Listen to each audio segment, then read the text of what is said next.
өмүрүңүздөр коркунучта болсо дагы, күн сайын талаш тартыш болуп атса дагы тайманбай ушул жерде турганыңыздар үчүн, чек араны таштап кетпегениңиздер үчүн сиздерге мен таазим этемин.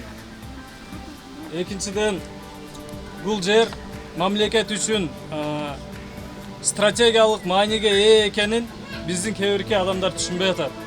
Бирок сиздерди бүткүл Кыргызстан боюнча башка мамлекеттер, кыргыздар баары бүтүндөй колдоп турат. Эң негизгиси карапайым эл сиздер менен болуп атат. Анан чоң ата менен чоң апага мен ушул жерде турганына дагы бир ирет чоң рахмат айтам.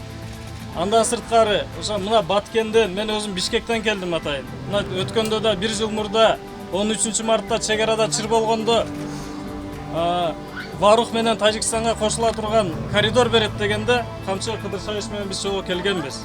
Ошол убакытта мен Ак үйдүн 5-этажында иштейт элем.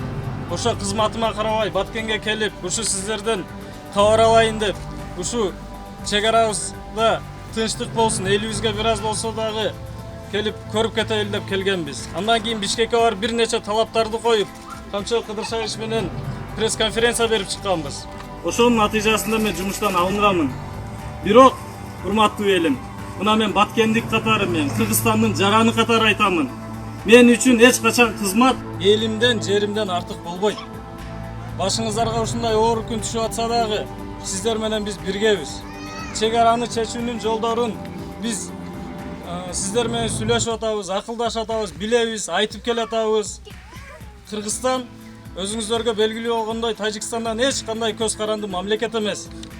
Бирок эч кандай кызматта болбогон соң биз дагы сиздей жарандардай ушу чек арада жашаган адамдардай эле өзүбүздүн сөзүбүздү гана айтып келатабыз.